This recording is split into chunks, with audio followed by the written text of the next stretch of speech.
Hello, everyone. It is time to do a final prediction for the 2019 Australian election. It is coming up very soon. I'm just going to quickly do this unrehearsed, no cuts, no edits, because I want to quickly just upload this and have it done, and so I can, enjoy Anthony Green in peace without having to worry about YouTube. So we're going to start with the Senate. The Senate is not much has really changed since my last video, which was a couple of days ago, apart from the fact that One Nation are looking quite weak. Oops, yeah, that's right. Sorry. Oh, yep, Labour here, Greens here. Yeah. I still think they're going to get the seat, just because of the fact that they're the most popular right-wing minor parties, and there's going to be a bunch of right-wing minor parties vying for it, and One Nation should be able to take those preferences, but they haven't been looking very good.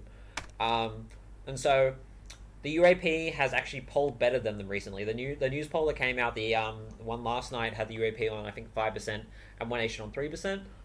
So the chance of getting that last seat for Clive Palmer might be a little bit higher than what some people might have expected. But he's gone to Fiji, so he doesn't believe that he's going to get that seat either. So it seems like they've both given up, really. Pauline Hanson has not been on the campaign trail. I don't know what is going on with that, but I still think someone other than the Liberal Party are going to get that last seat. And it should be One Nation, but I'm not really sure at this stage. I really thought that would be a shoo-in for One Nation. So New South Wales, I'm going to believe that it's going to be pretty status quo. The Coalition are polling pretty well in New South Wales. I mean, relatively well. I don't think it's going to be much of a swing. Last time they got this result, which was 3 LNP, 2 Labor, 1 Green. Of course, that wasn't the result that was picked. They did the first preference method. Order of election method, which is all about first preferences, and that biased Labor getting a seat instead of the Greens, but they would have gotten that result if it was a half-cent election last time. So, stuff is not going to change very much there. There's going to be a few right-wing minor parties that are getting votes, but they'll probably exhaust each other and it'll just help the Greens. So, somebody was posting a comment on my video the other day, talking about that they don't think that these right-wing minor parties are going to exhaust each other as much as I do. I don't think that they're going to... I don't think it's going to be dramatic, but I think it's going to be enough for the Greens to have a lower quota to get in. That's all I'm trying to say. The Greens might have a slight swing against them. It looks like they will. But because of all this exhausting, and I think there will be quite a lot of exhausting. There'll be quite a lot of... I've seen how to vote cards. They do not, some of them do not mention the other ones. Like sometimes UAP does not mention One Nation. I've seen One Nation does not mention Fraser Anning, etc., etc. They might not preference each other, and that might help exhaust these preferences, and therefore the Greens have a lower quota. I'm going to go back to Victoria, and I'm going to give, as a result I've been giving for the past 3 years, which is I think Hinch will be re-elected. I actually haven't seen much of him either. I haven't been watching TV dramatically, to be fair, but my friend's just listening to some probably politics thing. I'm not really sure. It's fine. Something about Clive Palmer, of course. Yeah, but he's gone. Clive Palmer, he's in Fiji. What is he doing there? I don't know. But yeah, Hinch. He has some good preference deals with the Labor Party, and I'm not sure about with the Coalition, and some other parties too.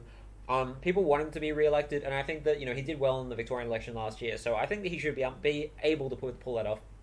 If it isn't for him, the Liberal Party did get first on the ballot paper, but the Victorian ballot paper is so ridiculously long, I don't know if people will actually be paying that much attention to the first on that ticket.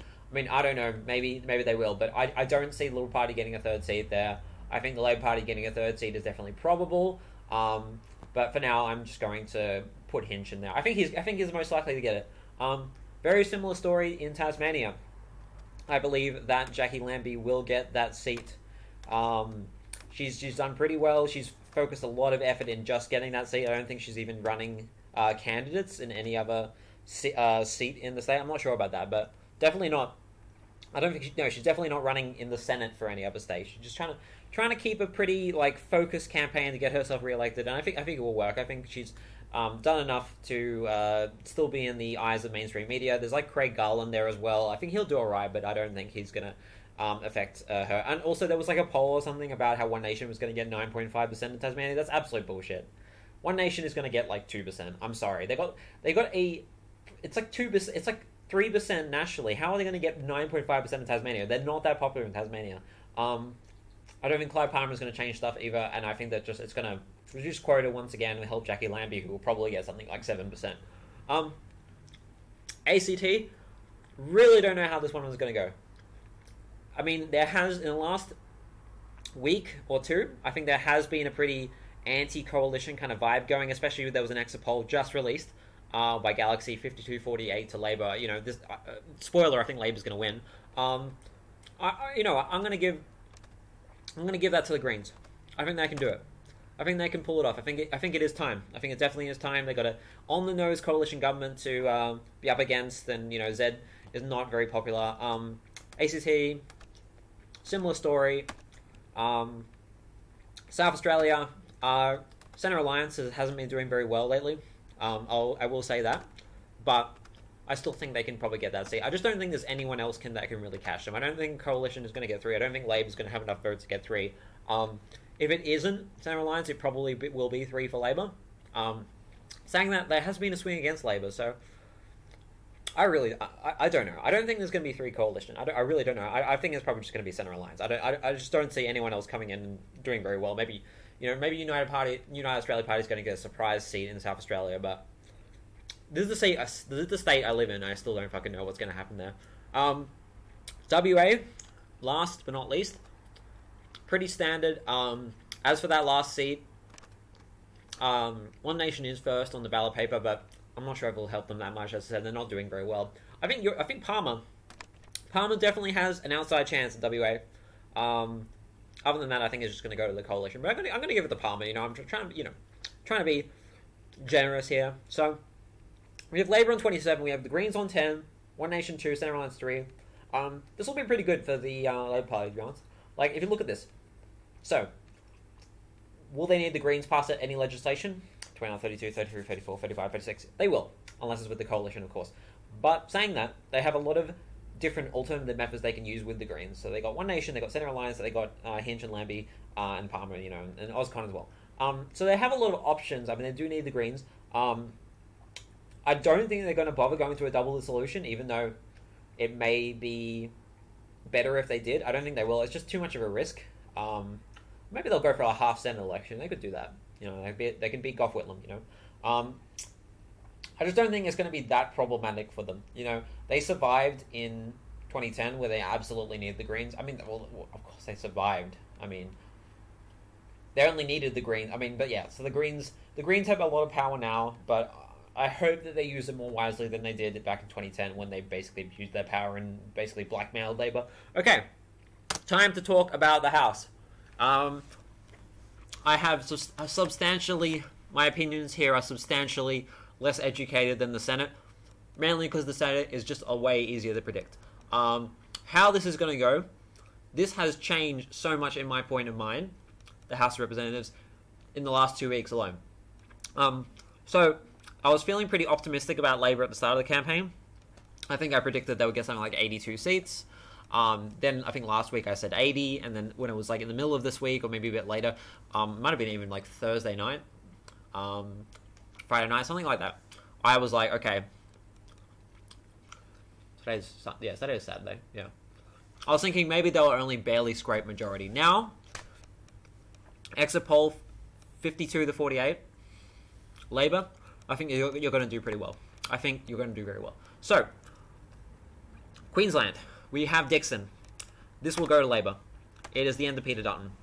Goodbye, Peter Dutton. You were done. Petrie, also to Labour. Ford, Leichhardt. Maybe Bonner, but at the moment I'm being a bit conservative. I'm going to say no. But there is a big swing against the coalition in Queensland, and I think 4 seats is a good way to call it. New South Wales, Gilmore, Robinson. I mean, it's pretty status quo, I think, in New South Wales. I don't think they're going to lose Lindsay. I don't see there's any reason why they will lose Lindsay. As for independents, I'm feeling 4 independents. We have Rob Erickshot in Cowper. We have Kevin Mack, I think that's what his name is, in Farah. We have Karen Phelps. And we have Zali Steg... What's her name? Zali Stegel.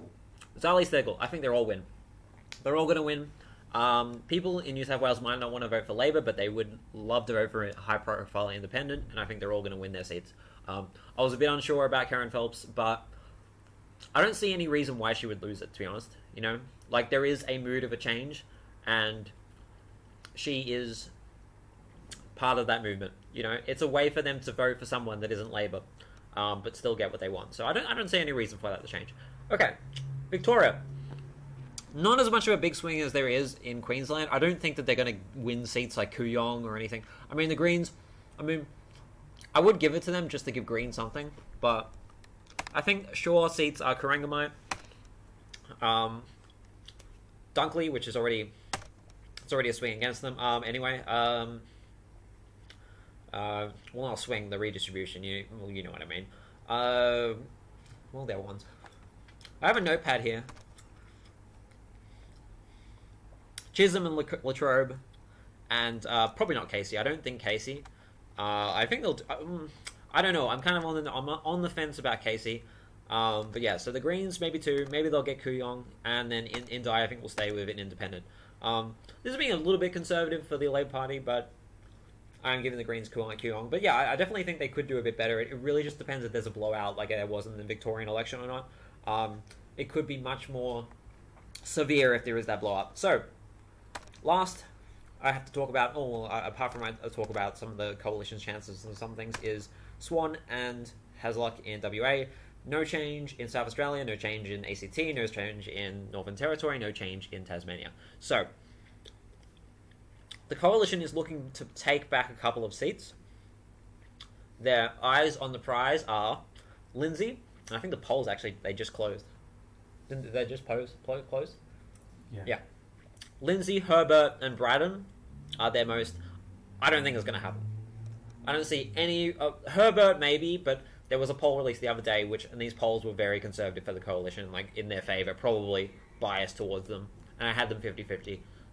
It might not happen. There is a big swing against the coalition in Queensland. It might balance itself out. I don't think Herbert is going to flip. I don't think Robertson is going to... Lindsay is going to flip, and I don't think that Braddon is going to flip. The Prime Minister was in Braddon earlier today. Scott Morrison was there. I don't know. Maybe. I mean, here, I'll give them Braddon, you know? I think they might win one out of those 3, and I'm just going to give them Braddon because, you know, like, he was there today. So, we got Coalition on 61, Labour on 80, Greens on 2, finally Greens get 2. That's what I'm predicting, and then they're not going to get it from a Labour seat, which is great, which is hilarious. Centre Alliance on 1, and Calorie on 1, Independent on 6. Labour's going to love this. There'll be no issues. They have a 4-vote majority, and they have the Greens and stuff as friends, and I think that this will be enough for Bill Shorten to kind of show people how he is as a Prime Minister, get a good honeymoon, and then if they want to do an election next time, I think they can increase their majority. That's all I have to say. Polls are closed, so now is the time for me to witness Anthony Green's magic. Thank you for watching, everybody.